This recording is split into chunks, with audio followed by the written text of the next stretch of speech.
Hello everyone. Hello everyone. Bonjour à tous. Aujourd'hui, je veux vous parler des vaccins et de ce qu'on fait pour la relance après cette pandémie. Je veux aussi parler des mesures qu'on prend pour continuer à avancer sur le chemin de la réconciliation. Commençons d'abord par les vaccins. I can now confirm that Canada will receive over 2 million doses of the Pfizer vaccine every week until the end of August. Following our shipments this month, that means more than 9 million doses arriving in July and another 9.1 million in August. Given the demand for these vaccines, we've also negotiated an option for 3 million more Pfizer doses to be delivered in September. We'll keep getting shipments secured until everyone can get their shots. But at the pace we're going, that target is well within reach. 65% of eligible Canadians have now received at least one dose of a COVID-19 vaccine. That makes Canada the G20 country with the highest percentage of the population with a first shot. That is really encouraging. Because the more people are vaccinated, the safer we all are, and the closer we all get to being through this crisis. In other words, you have reason to be hopeful about this summer and this fall. So let's start looking forward to more of what we love, from camping to dinner with friends. Le Canada va recevoir plus de 2 millions de doses du vaccin de Pfizer chaque semaine jusqu'à la fin du mois d'août. Les vaccins vont nous mener vers des jours meilleurs. Hier, j'ai eu l'occasion de discuter avec des bénévoles de la campagne Plus vite, tous ensemble, un groupe qui rassemble des intervenants du secteur commercial et industriel, ainsi que des gens du monde syndical et de tous les milieux, pour encourager la vaccination partout au pays. Ils font un excellent travail et on est ici pour soutenir ce genre d'initiative. On travaille tous ensemble dans la même direction. Et en parlant de travailler ensemble, aujourd'hui, je veux aussi aborder un autre sujet très important, la réconciliation. This has been a painful week for so many Indigenous people and communities across the country. On Wednesday, Minister Bennett announced funding that is ready to be deployed immediately to support survivors, families, and communities harmed by the terrible wrongs of the residential school system. $27 million is now available to Indigenous communities to find and honor children who died at these institutions. This is something that communities have asked for, and we've long been here to support that. Of course, we also know that residential schools were only one piece of a larger colonial system, and the work to right these wrongs, both past and present, is far from over. Hier, le plan d'action national a été présenté en réponse au rapport final de l'enquête sur les femmes et les filles autochtones disparues et assassinées. Dans le cadre de ce plan, on a aussi lancé notre contribution, la Voix fédérale, qui décrit ce que notre gouvernement va faire pour donner suite aux appels du rapport final. On accélère notre travail et nos investissements pour améliorer la vie des peuples autochtones, toujours en partenariat avec eux. When we took office in 2015, this was the reality. Indigenous kids were receiving, on average, only 2/3 of their share of funding for education as compared to non-Indigenous students. There was underinvestment in schools on reserve across the country. 0 Jordan's principal requests were granted, and in 10 years under Stephen Harper, there was no serious work done on lifting long-term drinking water advisories. In the years since, we have made progress. Depuis 2015, environ 33 000 enfants ont maintenant de nouvelles ou de meilleures écoles pour apprendre. On a soutenu plus de 828 000 demandes en vertu du principe de Jordan pour que des enfants puissent rester en santé. On a implémenté l'équité en ce qui concerne le financement de l'éducation primaire et secondaire pour les étudiants autochtones, tout en s'assurant que les jeunes aient accès à de l'éducation dans leur langue, adaptée à leur culture, et tenant compte des priorités locales.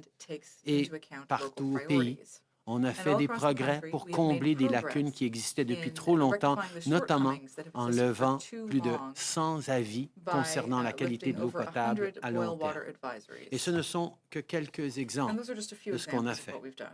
Just this week, in Parliament, we officially created the National Day for Truth and Reconciliation.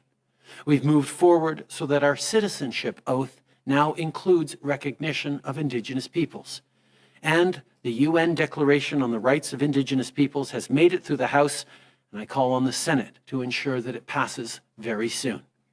Overall, 80% of the Truth and Reconciliation Commission calls to action that fall under our government's responsibility are completed or well underway. This is progress, but there is much more to do. That's why we're giving more control to Indigenous communities over healthcare, as well as making sure there are fewer Indigenous peoples in the criminal justice system. Indigenous peoples across the country should feel safe and respected and should have a real and fair chance at success. Together, this is the future we must all build. Finally, I want to talk about this morning's news that the economy lost 68,000 jobs in May, particularly part-time jobs, because of the third wave. If you lost your job, we're here for you. The wage subsidy, the stronger and more flexible EI, the Canada Recovery Benefit, those were designed for you. We have your back, as long as this crisis lasts. On est déterminé à vaincre cette pandémie et à faire en sorte que tout le monde revienne en force. Merci. Je passe maintenant la parole à la ministre Anand. Anita. Thank you, Prime Minister. Hello, everyone. With the updated Pfizer schedule that the Prime Minister just announced, we now have the complete schedule from Pfizer for all of our committed doses, including the additional 3 million options announced that we would be purchasing today. That is a total of 51 million doses that will have been delivered from Pfizer before the end of September. I would like to sincerely thank Pfizer for the partnership. We have a complete delivery schedule from Pfizer. Pfizer's deliveries arrive on time and are stable. Thank you so much. Comme je l'ai souvent dit au cours de ces mises à jour, on prévoyait une augmentation constante des livraisons au cours du deuxième trimestre de cette année, et c'est exactement ce qui est arrivé. Right now, we have had 29 million doses delivered to Canada, 25 million of which have been administered by the provinces and territories. And more than 2/3 of eligible Canadians have had at least one dose. Mais le travail n'est toutefois pas terminé. I continue to work with Moderna as well as the US government to stabilize its delivery schedule to Canada. Once that schedule is confirmed, I will, of course, share the details. In the meantime, we know that Moderna will be delivering millions more doses this month and in the weeks ahead. At least 1.5 million doses will be coming during the week of June 14th, for example. And let us not forget that Pfizer is going to continue to deliver more than 2 million doses per week until at least the end of August. Au début de la semaine prochaine, le Canada aura reçu plus de 30 millions de doses de vaccins. Des millions de Canadiens et Canadiennes ont déjà reçu leur première dose et j'encourage fortement toute personne admissible qui n'a pas encore reçu sa première dose à se faire vacciner. In fact, all of my family members, including my 4 children, have now had their first shot. One final note. The other day, I had the privilege to meet with representatives from This Is Our Shot, a group of dedicated volunteers working hard every day to encourage as many people as possible to get vaccinated. I want to thank them and congratulate them on the amazing work that they are doing. In closing, Canada is now first in the G20 and the G7 for the percentage of our population with at least one dose. The vaccines are here with millions more on the way. That is my sole focus. That is our government's focus, to bring vaccines to Canada for Canadians. Thank you. Merci, Megwetch. Dr. Tim? Bonjour à tous et à tous. Good morning, everyone. Nationally, COVID-19 disease activity and severity trends continue to decline.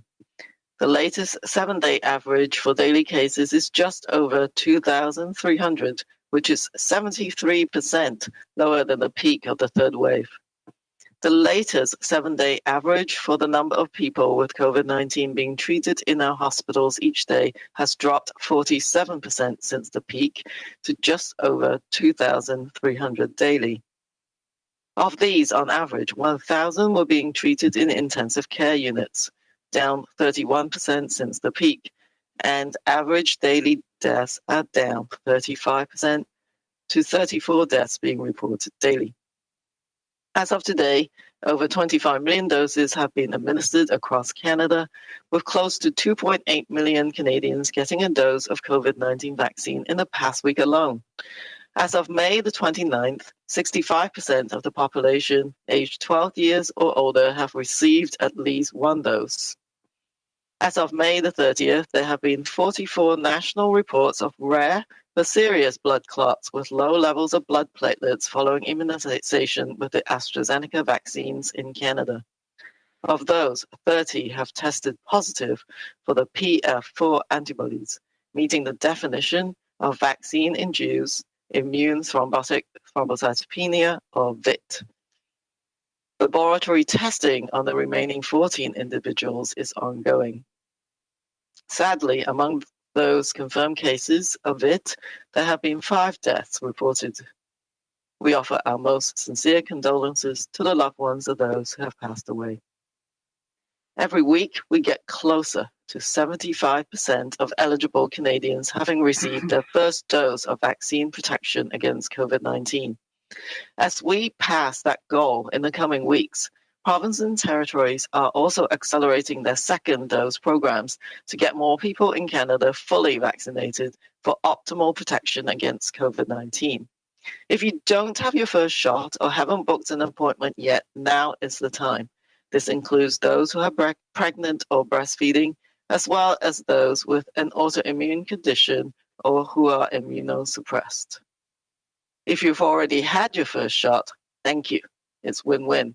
You're now better protected, and you've taken an important step to bring us closer to end the crisis phase of the pandemic in Canada.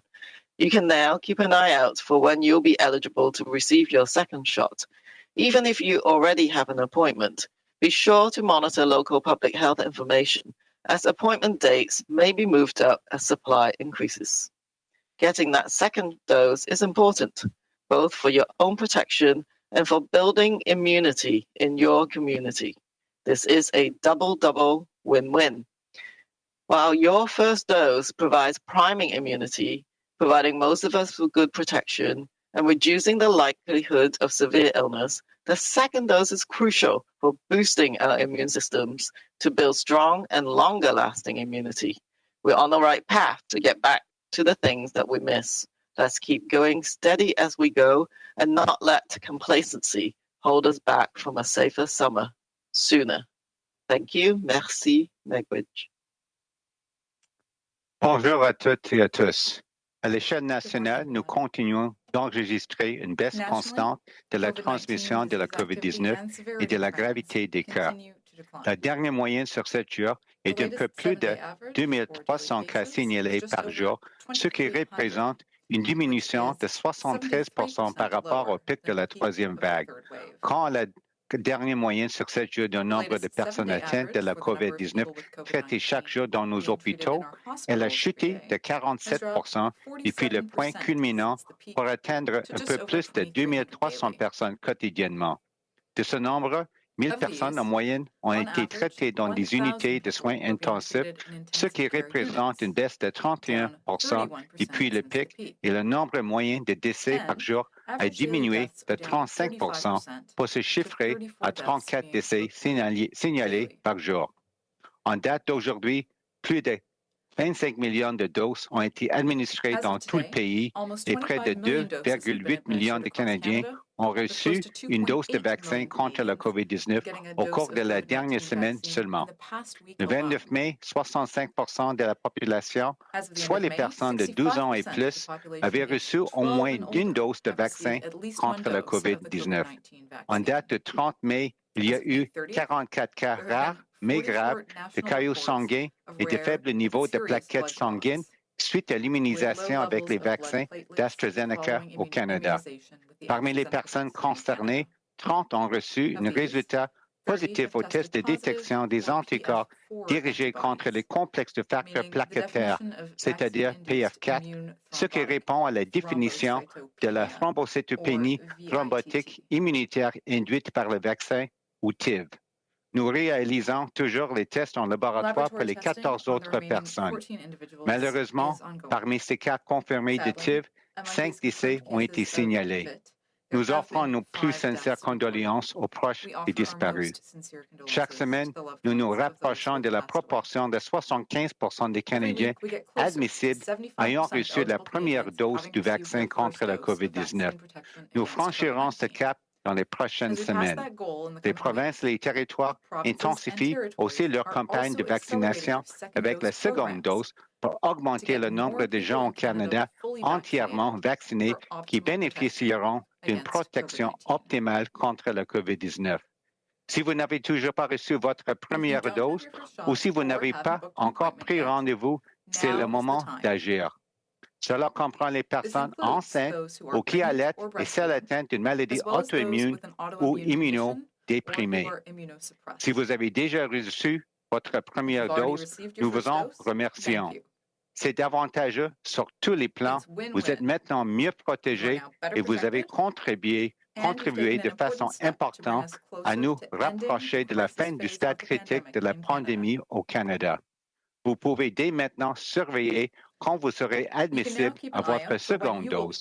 Même si vous avez déjà un rendez-vous, assurez-vous de rester à l'affût des renseignements diffusés par votre autorité locale de santé publique, car les rendez-vous pourraient être dévancés à mesure que les stocks augmentent. Il est important de recevoir cette seconde dose autant pour votre propre protection que pour acquérir l'immunité dans votre communauté. Nous y gagnons tous. La première dose procure une immunité principale qui protège bien la plupart d'entre nous et qui réduit la probabilité de tomber gravement malade. La seconde dose est essentielle pour renforcer le système immunitaire afin d'avoir une immunité forte et durable. Nous sommes sur la bonne voie pour retrouver les choses qui nous manquent. Restons sur cette lancée et ne laissons pas la complaisance nous priver de l'arrivée active d'un été où nous serons davantage en sécurité. Merci, Miigwech. Brigadier General. I am pleased to say that as of this week, sufficient doses of Moderna have been delivered to the territories to fully vaccinate 85% of their 18 and older populations and transient workers. In the next week, the territories will receive Pfizer-BioNTech for all their 12 and up youth populations. This is a significant milestone. In total, we have shipped more than 29 million doses of COVID-19 vaccines across Canada. Earlier this week, Canada received its largest single shipment of Pfizer-BioNTech. Deliveries of 2.4 million doses were completed yesterday. Tel que mentionné lors de notre dernière séance d'information technique, les envois du début de juin de Moderna arrivent au Canada en deux parties. Mercredi, plus de 400 000 doses de vaccin Moderna sont arrivées au Canada. Les livraisons devraient achever aujourd'hui. Un plus petit envoi d'environ 100 000 doses devrait arriver au Canada mardi prochain. La livraison aux provinces se fera dans les jours suivants. Cela portera le total de doses livrées de vaccin Moderna à 500 000 pour la première moitié de juin. L'envoi suivant, 2,5 millions, devrait arriver au Canada à la mi-juin. We are continuing our regular discussions with the provinces and territories. This week, we met with each province and all territories in order to better understand their respective vaccination programs and how best we can support their immunization campaigns as we look forward to the summer and beyond. Nous sommes sur la bonne voie, enfin, de distribuer plus de 40 millions de doses d'ici la fin du mois. Le Centre national des opérations continue de travailler avec nos partenaires provinciaux, territoriaux et autochtones à travers le pays pour faire en sorte que tous les Canadiennes et Canadiennes qui le souhaitent puissent se faire vacciner en toute sécurité et dans le plus bref délai. Merci. Escuche. Thank you. Before we take questions, I'll just point out that both the Prime Minister and Minister will have to go for votes at a certain point, but just the doctors and Brigadier General will be available. We'll start with questions on the phone. Operator. Thank you, merci. You may press star 1 if you have a question. Vous pouvez appuyer sur étoile 1 si vous avez une question. La première question est de Raymond Fillon, TVA. La parole est à vous. Merci. Bon vendredi, M. Trudeau. Les communes vont en journée pour l'été dans une dizaine de jours. Allez-vous déclencher des élections avant le retour du Parlement en septembre? Comme vous savez, Raymond, notre priorité demeure de passer à travers cette troisième vague de la pandémie et d'offrir les appuis aux Canadiens d'un bout à l'autre de ce pays. On sait que la reprise économique commence, mais il y a encore beaucoup de travail à faire et nous nous concentrons là-dessus. Par rapport aux élections, je sais qu'il n'y a personne qui veut des élections pour l'instant. On est en train d'essayer d'aider les Canadiens avec le travail dans la Chambre des communes, mais on verra bien en temps et lieu. On sait qu'on est dans une situation minoritaire et on pourra avoir des élections éventuellement.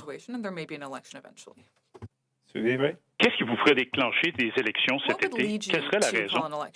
Mais je pense que, Raymond, si on regarde le positionnement des autres partis, notamment le Parti conservateur, c'est clair qu'ils ont une vision très différente d'une reprise économique plus forte et plus verte. Nous avons été là pour appuyer les citoyens à chaque étape. On a été là pour investir, pour aider les femmes durement touchées par cette pandémie. On a fait une promesse d'être là pour les travailleurs, pour les familles, pour les petites entreprises, pour les jeunes, pour nos aînés. Et on l'a fait. Et tout à travers de cette pandémie, les conservateurs nous critiquaient d'investir trop, d'aider trop les Canadiens. Or, ce qu'on est en train de voir, c'est qu'on a pu passer à travers cette pandémie de meilleure façon que bien de nos pays comparables à travers le monde. Et nous allons continuer d'investir pour une reprise plus verte, une reprise plus innovatrice et une reprise qui fonctionne pour tout le monde. Il y a des différends importants entre notre vision pour une reprise plus forte et les conservateurs qui se replient encore avec leurs préoccupations de coupure pour lutter contre le déficit. Et à un moment donné, on sait qu'on ne pourra plus fonctionner en tant que Parlement comme ça. Mais pour l'instant, notre priorité, c'est de travailler pour les Canadiens tous ensemble. Merci. Prochaine question. Operator. The next question is from Dylan Robertson from the Winnipeg Free Press. Please go ahead. Hello, Prime Minister. We've had Indigenous leaders saying it's not appropriate to have bands apply for federal funding to examine residential school burial sites without having a coordinated strategy to ensure the evidence is properly gathered. They say that the funding you've reallocated basically leaves traumatized bands to go through the work of finding their own contractors. You said this week that nobody wants federal agents to come storming reserves, and I don't think anyone's asking for that. The chiefs say they want some sort of coordination. We now have bands in Manitoba appealing to the International Commission on Missing Persons to help guide their work on burial sites. So I'd like to know why your government hasn't committed to an actual strategy for this, and if you're comfortable with global agencies stepping in to fill that gap. First and foremost, Dylan, as we've said from the beginning, the families and the communities need to be at the center of and in charge of any and all next steps. Obviously, the rigor and the professionalism and the sensitivity and ideally a certain amount of shared processes across the country would make sense. But those are things that the government will not be dictating. Every different community is different. These residential school sites have different significances and different current vocations in communities. Some are community centers, some are museums, some have been torn down. There is a different approach right across the country in regards to these potential burial sites. And I think it's really, really important that we be guided not by what we think must be done in terms of our frameworks, in terms of an approach on international norms, which are all important and should inform the ultimate decisions. But those decisions need to be led by and centered on the families, the survivors, and the communities that are at the heart of this historical and ongoing tragedy. Follow-up, Dylan? And Prime Minister, I want to ask you about the Catholic Church withholding residential school records. The Church has not followed its peers in turning over documents. I know your government has asked for records before, but why have you not ramped up that pressure over the past week on the Catholic Church to divulge these records?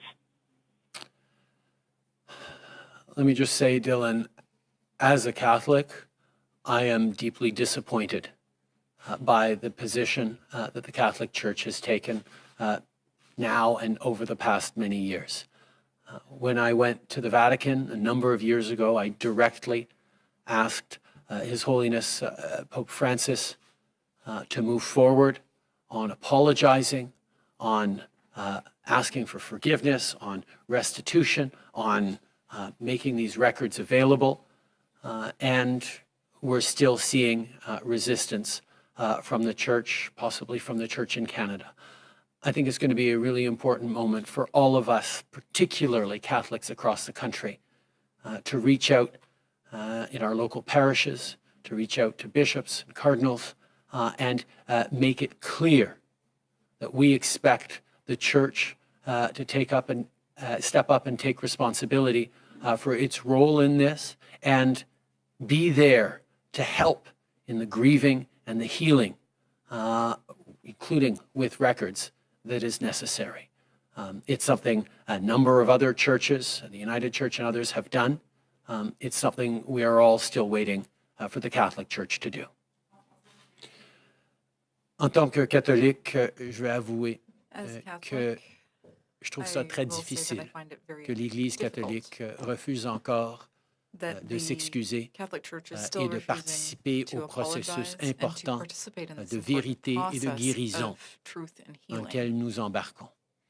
Quand je suis allé au Vatican il y a quelques années, j'ai demandé directement au pape François d'être là pour aider les gens à guérir, pour reconnaître le rôle que l'Église catholique a eu dans cette tragédie. Malheureusement, depuis plusieurs années, on n'a pas vu ce mouvement incluant par les autorités catholiques ici au Canada. Alors, je demande qu'en plus de la pression que le gouvernement va continuer à mettre sur l'Église et toutes les institutions de reconnaître leur rôle, je demande aux catholiques à travers le pays de parler à leurs prêtres, de parler à leurs évêques, de passer le message qu'il est temps que l'Église catholique reconnaisse sa responsabilité, sa part de culpabilité, et surtout qu'il soit là pour qu'on connaisse la vérité et qu'on permette à des étapes de guérison qui vont être essentielles. Juste une seconde, s'il vous plaît. Okay, non, on a une demi-heure avant le vote, c'est bon. Okay, we still have half an hour before the vote. That's good. Merci. Prochaine question. Next question.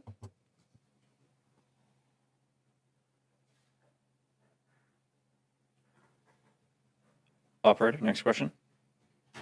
Oh, I'm sorry, thank you. The next question is from Jimmy Pashagumskum from APTN. Please go ahead.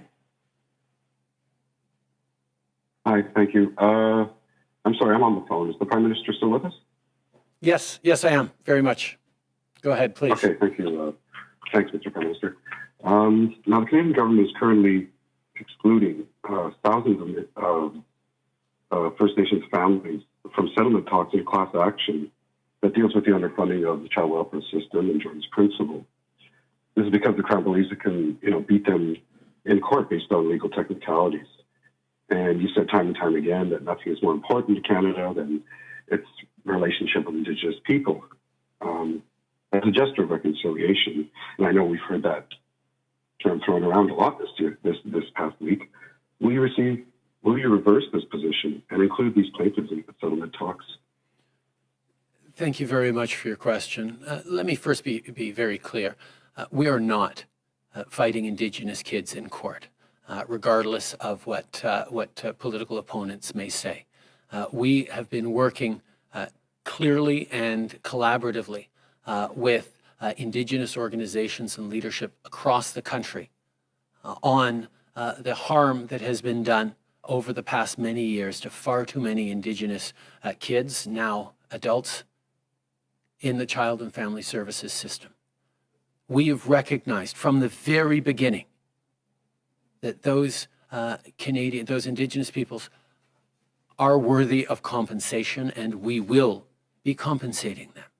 The questions and discussions ongoing with the communities and the leadership is about what the right level of compensation for different groups and different communities are, and those conversations are ongoing.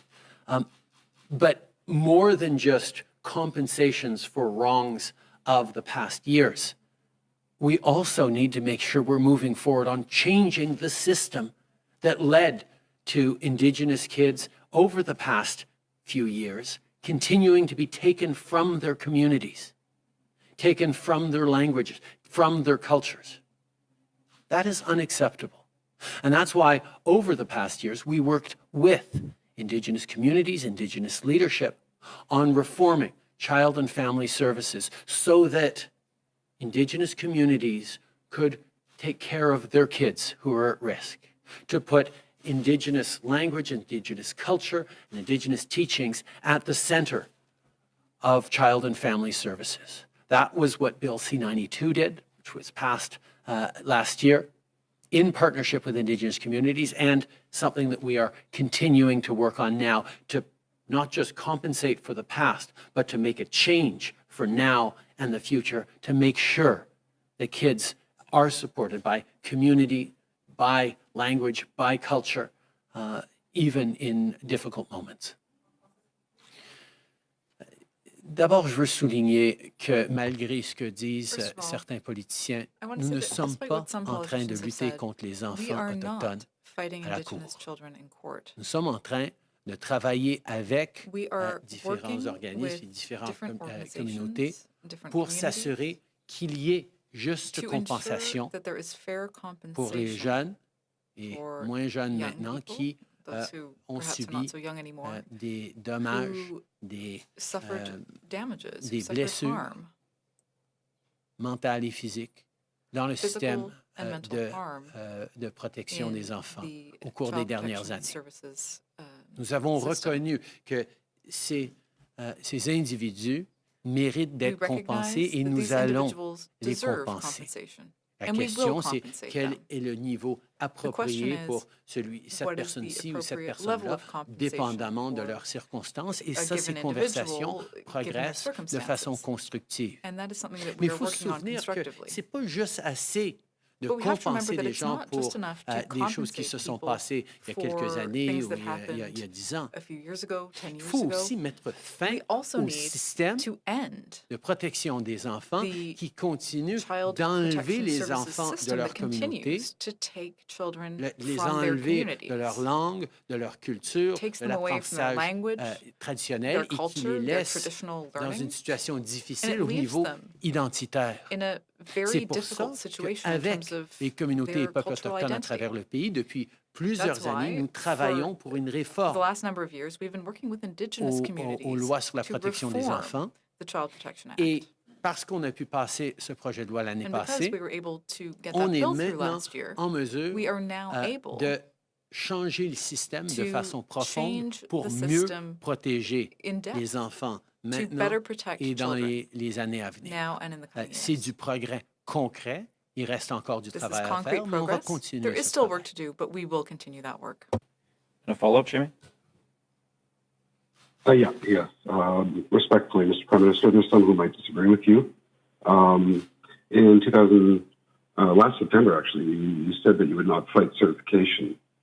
And then you kind of went back on it and said that you want to exclude victims between 1991 and 2007. So these are families who are now adult children. They suffered or some have died while waiting for Canadian government, to provide services that they're legally obligated to.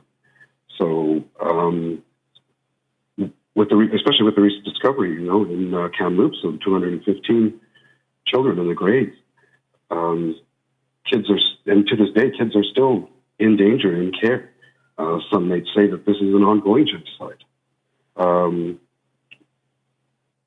As an act of quote-unquote reconciliation, can you commit to the Justice Department to include these people in the class action settlement talks?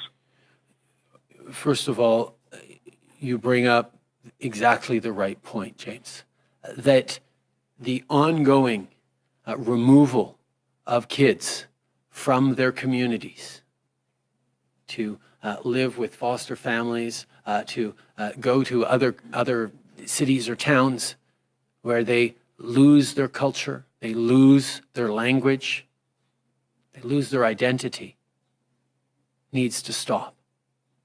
That's why we have moved forward to co-develop legislation with Indigenous peoples called C-92 to make sure that child and family services systems across the country, and this of course involves significantly provincial areas of jurisdiction, but to get kids, Indigenous kids, out of the provincial system and into a system that is centered in their own culture, their own language, their own communities. This is at the heart of the colonial legacy that Canada has built, whether it was residential schools or whether it is the current articulation of that with kids removed from communities, quote unquote, for their own good because they're at risk. That's unacceptable. And that is something that since the beginning in 2015, we started working on.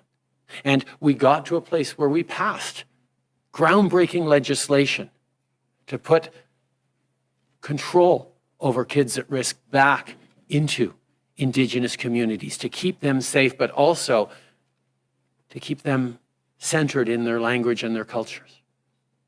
That is the path that we have taken, and there is much more work to do, but we have made significant changes to make sure that going forward, we don't see the kind of trauma, the kind of loss, the kind of abuse that unfortunately has been all too common in the past, and not the distant past, even the recent past of years and decades.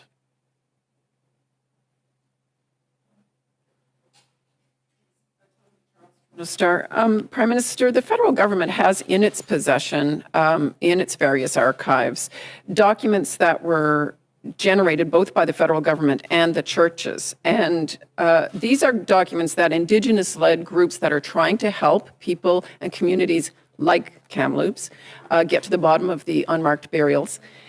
They say those documents are key. You say it's up to Catholics to pressure the church to release those documents. Your government has the documents and copies of many of them. Why not rescind any agreements that give the churches or the Oblats or any other group a say in their release? Why not compel disclosure?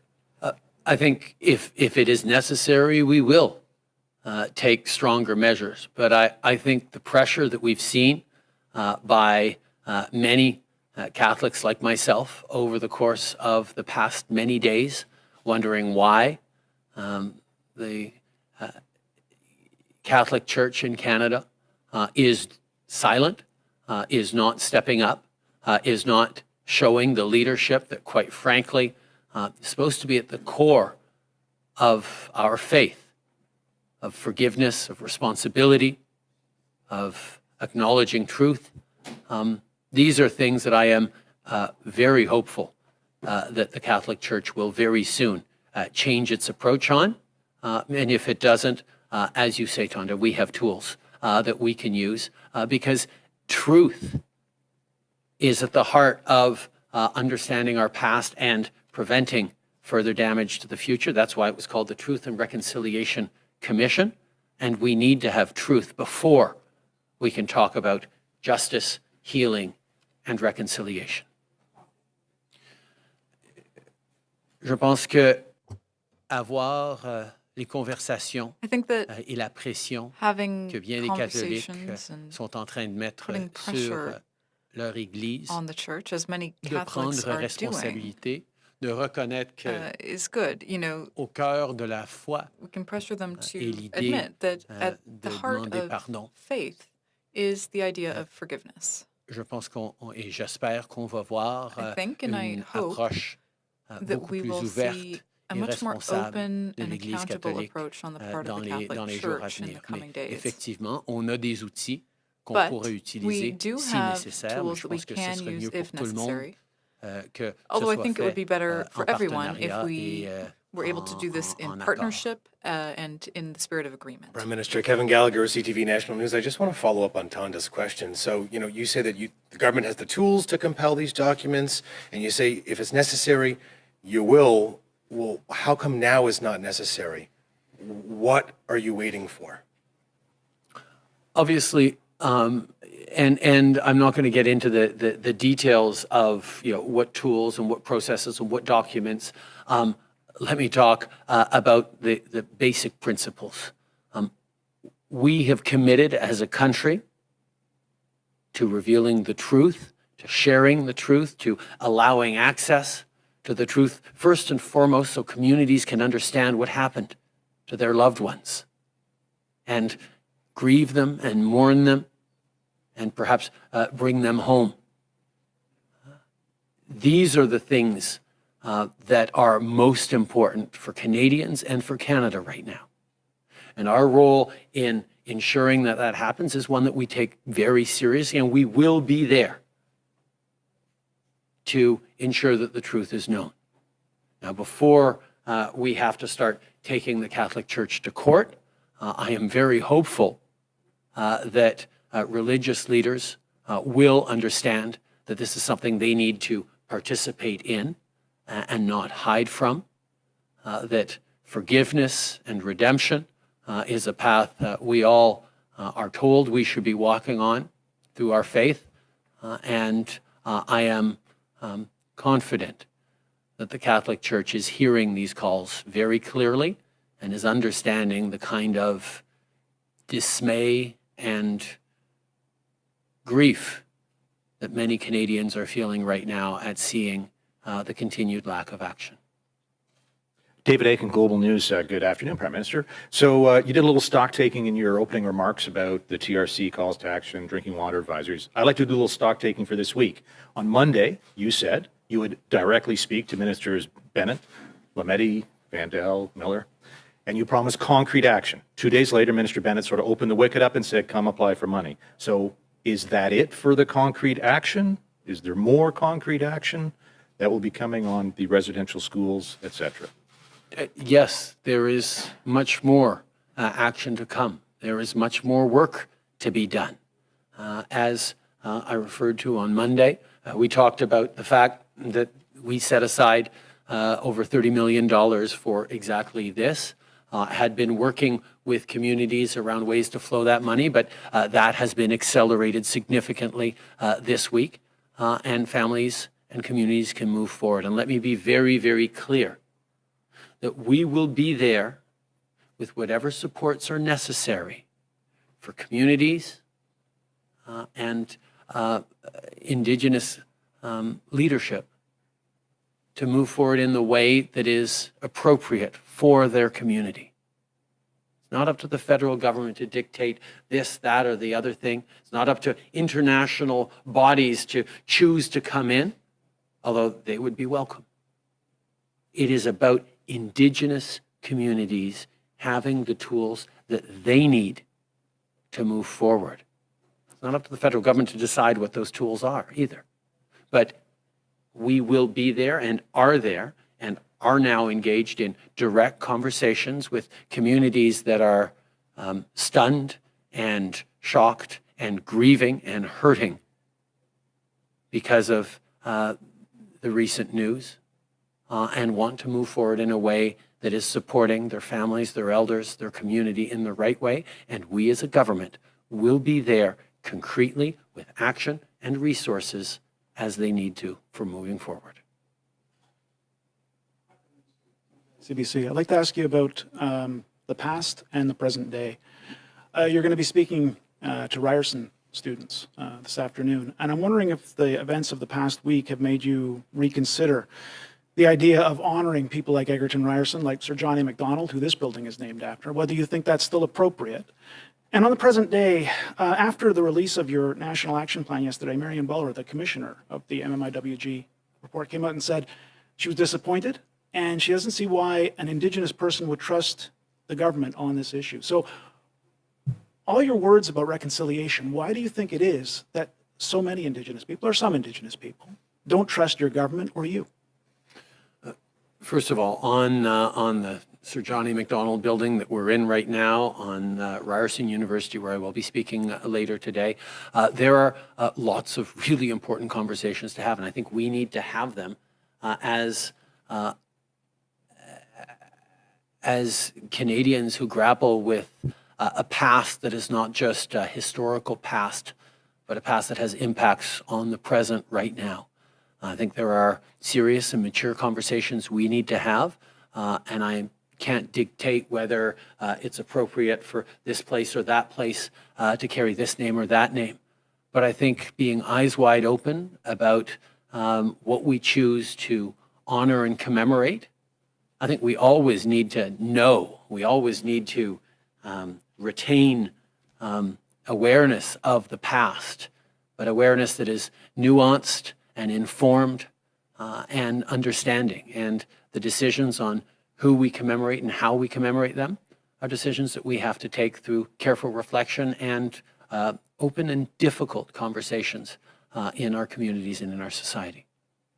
In regards to why there are Indigenous leaders and communities and individuals who continue to mistrust government, I think it's obvious why. The level to which the institutions, Parliament, Prime Ministers have let down Indigenous peoples over the past decades, generations, and centuries is well documented. That's why there's nothing I can say that's suddenly going to make everything all right. That's why the work of reconciliation is hard. And it involves more than just a government.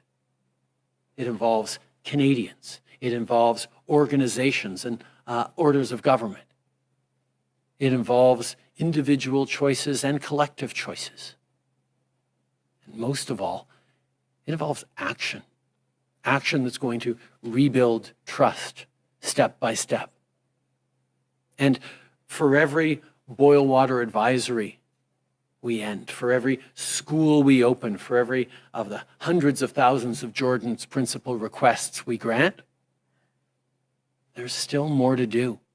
And there's still people who continue to be suffering the legacy of colonialism that Canada has laid forward. I don't begrudge anyone their grief, their skepticism, their impatience, because I feel that impatience too. But the hurts and the wrongs, the intergenerational trauma, the layers of barriers and harms that continue to this day, not as part of our past, but as part of our present, require an awful lot of work by all of us. And this government has been and continues to be very serious about moving forward, and moving forward in a way that is in partnership and informed by the work that we're doing together and by Indigenous leadership itself. And as we move forward on the pathways that we announced yesterday and the National Action Plan to end the ongoing tragedy of missing and murdered Indigenous women and girls, as we look at strengthening community security, as we move to reforming the justice system, as we look to healing and mental health supports, as we look to education, and all the different things that we can and must be doing together, there will be some people who continue to sit back and say it's not enough, and that is their right. But there are others who are taking chances and stepping forward and participating and helping us make sure that we get things right. I'm not going to begrudge anyone the choices they make.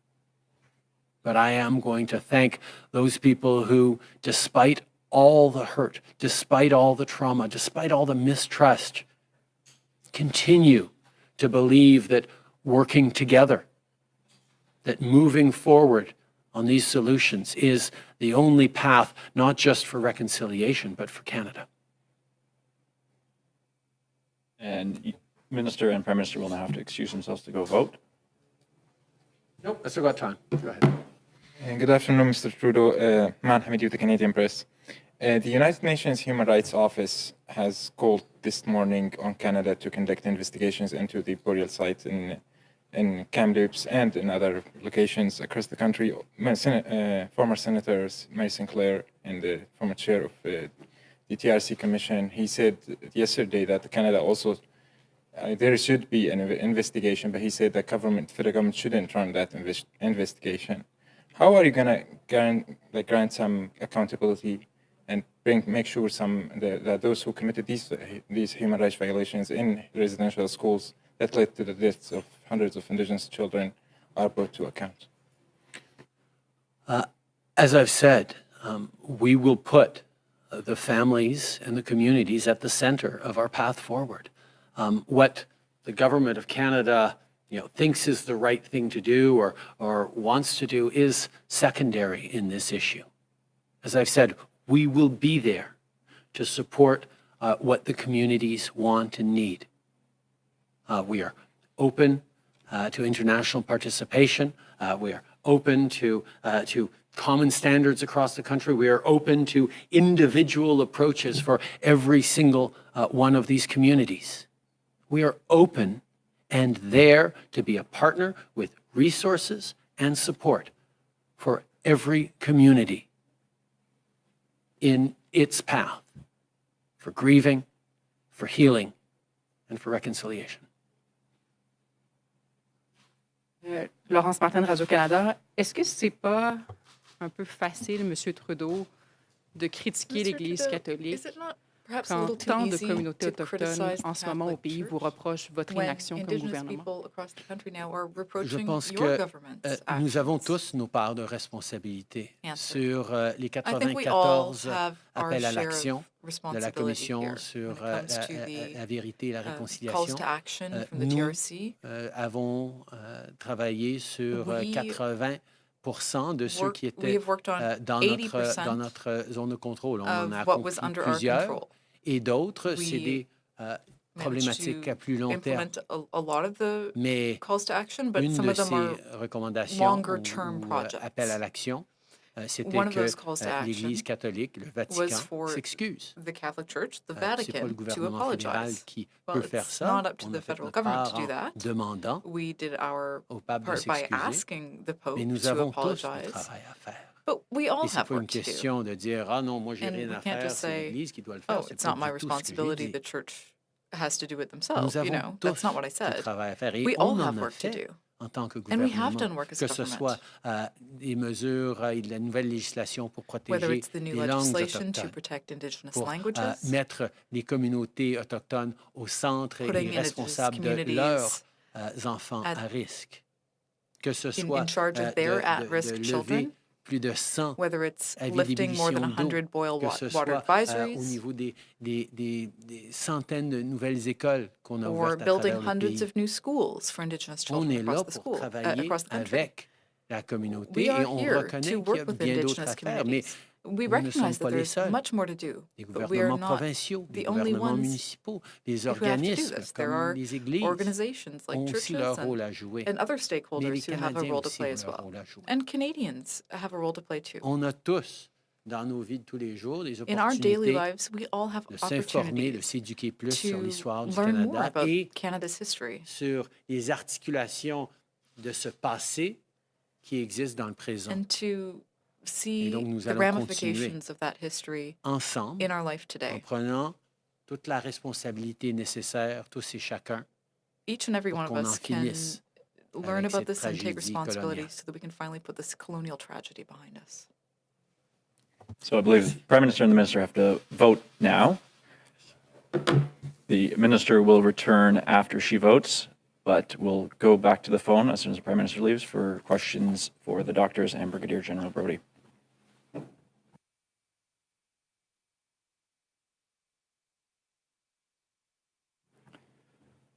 Operator, over to you.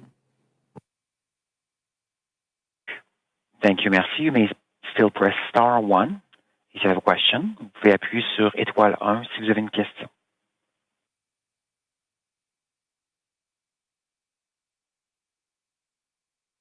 There are no further questions on the phone lines. Nous n'avons plus de questions pour le moment. Okay, David Aiken, Global News, in the room. I think this question is for Dr. Tam. Dr. Tam, and this is coming from my colleague Abigail Beeman, who's asking, is there enough sequencing being done to find the Delta variant? And I wonder if you can speak to why an increase in that variant here in Canada makes getting a second dose sooner rather than later more important. Thank you for that question. So Canada, as a country, does a lot more sequencing than many, especially as the number of cases are coming down. The provinces are, in fact, moving towards sequencing a vast majority of the positive cases, and so that is actually happening. So in discussions with my provincial territorial colleagues and our laboratory partners, obviously monitoring all variants of concern are very important. The Delta variant, or B1617, has been detected essentially across Canada. It is important then to characterize the exact distribution and the trend as well. It is a variant that has demonstrated there's now increasing evidence to show that it is more transmissible and maybe more transmissible, in fact, than the Alpha variant, that B117 variant. So that is obviously a characteristic of concern, which means that in under-vaccinated populations, or if we let go of public health measures and relax some of these in the context of a transmissible variant, that variant could well take off and replace other viruses in the communities. So that might be something, for example, that's happening in the United Kingdom. Secondly, this variant is important at this time because there is some evidence, although not a large amount of evidence, but some, both from a laboratory perspective, but also some real-life data coming out of the United Kingdom to suggest that one dose of vaccines provides some protection, but not quite as good as 2 doses. So 2 doses of vaccine perform very well. Both the Pfizer vaccine performed very well, and there's also protection afforded by 2 doses of AstraZeneca vaccines as well. This is why it's important to remind everybody to get the second dose. As supplies increase, provinces, you probably heard their announcements just in recent days to get the second doses started in many of the populations. Some of the initial high-risk groups have already started having their second dose, but you'll see provinces announcing second doses for seniors and then and more higher risk populations and those who've had their initial dose early. And you'll probably see that interval come down. Some jurisdictions have announced intervals of about 8 weeks. And so it is very important to get that second dose when variants such as the Delta variant is in our community.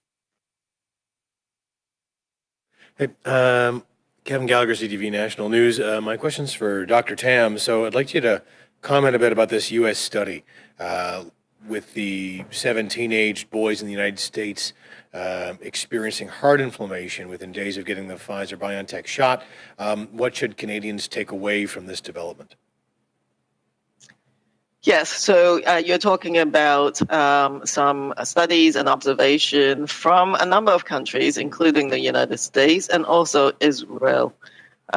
So what has been observed, a small number of cases of individuals who are quite young, adolescents and young adults, who've received their second dose, primarily after 2 doses, of the mRNA vaccine, and mainly the Pfizer vaccine.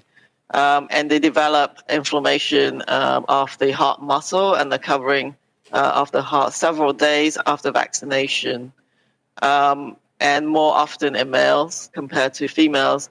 In general, they are relatively mild illnesses. Some have been hospitalized, but with a short stay, and they are being monitored, of course, for a longer period to see how they recover. But in general, their symptoms appear to improve quickly. So a number of important actions are being done at the moment. One is, of course, to actually try and determine if these events following the vaccine is indeed linked to the vaccine. So those studies are ongoing. But I do think that this is a signal that we need to be taking seriously. What in the Canadian context, of course, not many younger individuals have been vaccinated today, and certainly not many with 2 doses. So as we closely monitor this situation, we only found a small number of reports of pericarditis or myocarditis, that's the inflammatory response after vaccination in Canada. We currently do not see any higher rates than would be expected in the general population, but it is something that we need to continuously monitor. In the United States, they have considered their observations and at this point continuing to recommend this vaccine for younger individuals. And following the usual schedule. But I think it is something that we have to continuously monitor. And I think for individuals who are getting vaccinated, there are some symptoms that they should be aware of, so that if you do develop some acute chest pain, feeling short of breath, your heart rate feels irregular, you need to get yourself checked out. It is something that can be managed and treated. And as I said, the majority of those reported have essentially improved quite rapidly following their initial presentation. Just follow up, Dr. Tam. What metrics are you looking at? I know that you don't want to get too political, but obviously here in Ottawa, we've been told that no one wants an election until the end of the pandemic. What are you looking at to determine what the end of the pandemic looks like for Canada? Are you looking at vaccination rates, hospitalizations, or does Canada need to wait for the World Health Organization to declare the global pandemic over till we really know that we're past this crisis? What metrics are you looking at right now that would help you determine and advise, the political leaders of this country when they can say the pandemic's over? Well, a pandemic is a global phenomena, and Canada alone cannot determine that. So we might hear from the WHO, for example. But in our domestic context, we know that while Canada has had an escalation in our immunization, in our vaccinations, many countries haven't got there as yet. And the coronavirus is not going to disappear anytime soon. It's in every country, in every corner of the world. So until the world is vaccinated, I think the virus is not going to disappear anytime soon. But what we're looking for, certainly what I have been communicating, is that we're looking towards a time when we're past what I call the crisis phase of the pandemic, when we have to repeatedly escalate our public health response as a result of massive surges in virus activity. So I think the parameters or the indicators that we're watching are, I think, quite familiar to everyone. One is, of course, the activity of the virus and the number of cases, the rates, the trajectory of them, whether they're increasing or decreasing, escalating, the steepness of the increase, the size of the curve, but also the impact on hospitalizations, ICU admissions, and of course, death is a more longer term indicator. So I do think that this is still a time of caution. We are monitoring vaccination rates as well as one indicator. We've suggested that through modeling, if we have 75% of the population getting their first dose and 20% getting second dose, you can begin to lift those measures without overwhelming your health system. And of course, getting 2 doses into everyone means that we're having a safer fall. And what do I mean by that is that I'm looking to a fall where we don't have to keep going back to those very restrictive public health measures, and that our health system can cope. So that we get back into the fall and winter time, not having these crises going on all the time. But there will be continuing, I think, outbreaks upon which we have to act very quickly to respond to. And those outbreaks, I believe, will tend to occur in under-vaccinated pockets of the community. And of course, if there are more variants that are transmissible, that is, or more severe, cause more severe illness, that will impact us. But certainly vaccines are playing a major role if we look at countries that have been a little bit ahead of us, and that we can look towards getting back to some of the activities that we are looking forward to. So those are some of the key indicators. We did publish some indicators for how to ease opening up of our social economic spaces. But equally speaking, if those indicators go another direction, we have to, again, act very quickly. But the bottom line is 2 doses of vaccine is going to get us quite far ahead. I have to say that 75% 2 doses is a goal based on the level of vaccination, so that we don't overwhelm our health system. But we can do better than that. I actually think we should keep going.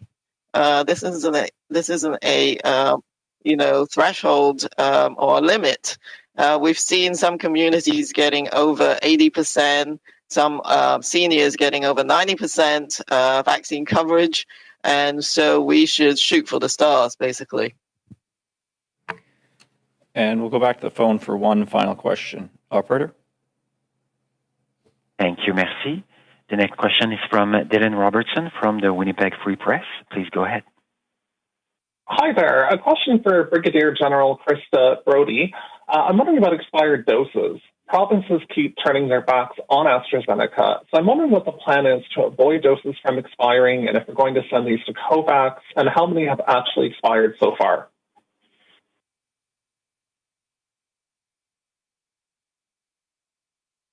So we're working very closely with the provinces to ensure that we use as many doses as possible to support their immunization campaigns. For AstraZeneca, the 2 lots that were due to expire on the 31st of May have been extended. They've been extended to the 1st of July. So those doses are still in the jurisdictions and can be used to support the provinces as they roll out their second dose strategy for those who received AstraZeneca as their first doses. We continue to monitor very closely what the requirements are and to match our supply with the demand that's being signaled by the provinces so that we don't waste doses or so that we minimize the wastage as much as possible. And a follow-up, Dylan? Thanks. My follow-up is about the CBC reporting that Brigadier General Simon Bernal has been taken off the vaccine task force, the rollout for an alleged racist comment. They're alleging that he used the N-word at work. I just wanted to ask Brigadier General Krista Brodie what it says that we have another soldier taken off the vaccine task force, and also Dr. Tam, what you make of this as you've talked about racism.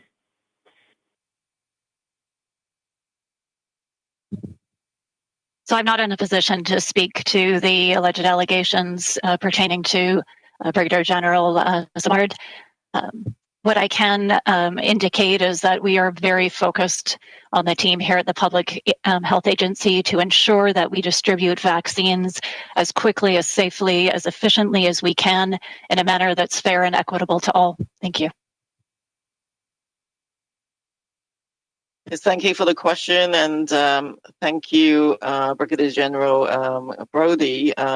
Thanks to the support from the Canadian Armed Forces, we're confident that work will just continue and vaccines will be delivered and the work with the provinces continue. So we're not concerned about that capacity. At the same time, of course, I know actually nothing about the specific incident, but we have to promote safe workplaces, respectful workplaces. There is no place, of course, for racism and stigma and discrimination in a workplace or in our society. It shouldn't be tolerated. So, I think throughout this pandemic, we've seen people coming together to collaborate. And I think that, of course, we need to continue to focus on our strengths and embrace the diversity in our population. And racism is in many different systems, whether it's the health system or other systems of society. And we, of course, all need to do better. Thank you.